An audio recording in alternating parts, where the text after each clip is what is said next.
पोता आपके दयारे मोहब्बत में आ चुका है। शहजादे हुजूर मन्नान मियां खलीफा सरकार ताजुस्सरिया हजरत अल्लामा इमरान रज़ा साहब किबला समनानी मियां मिंबर नूर की जानिब तशरीफ ला रहे हैं। बासारी हजरत को स्टेज तक आने दिया जाए। तकाज़ाए अदब ये है कि ज्यादा शोर गुल न किया जाए, बल्कि सिर्फ अपनी जगह खड़े होकर के हजरत का दीदार फरमाए और दस्तपोशी वगैरह का मौका बाद में आपको मिलेगा। तशरीफ लाने दीजिए स्टेज पर माशाअल्लाह। नारे तकबीर, माशाअल्लाह आने दीजिए।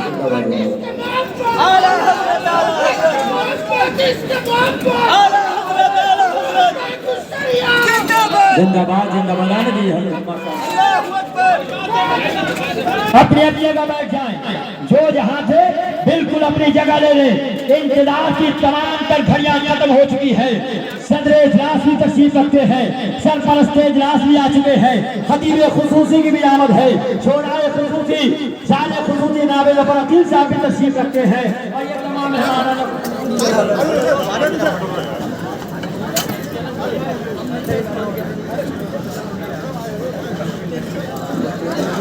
माशाअल्लाह बैठ जाए हजरत। अब हमारे पास हजरत बैठ जाए, वक्त कम है और काम ज्यादा।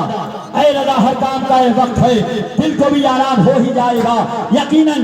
आज मुफक्किर मिल्लत की रूह पाक मुस्कुरा रही होगी कि जिन्होंने अपने खूने जिगर से जामिया बरकाते मंसूर को सींचा। हजरत अल्लामा अफ़ान जामी, हजरत मौलाना तबारुक हुसैन रफ़ी, हजरत क़ारी अहदुल्लाह खान साहब किबला, हजरत क़ारी एजाज अहमद साहब, हजरत क़ारी हैदर अली साहब, मुफ्ती अदाउल मुस्तफ़ा साहब, मुफ्ती मुज़फ़्फ़र हुसैन साहब किबला रज़वी, ये तमाम हज़रात की मेहनतें लगला रही है। मिंबर नूर पर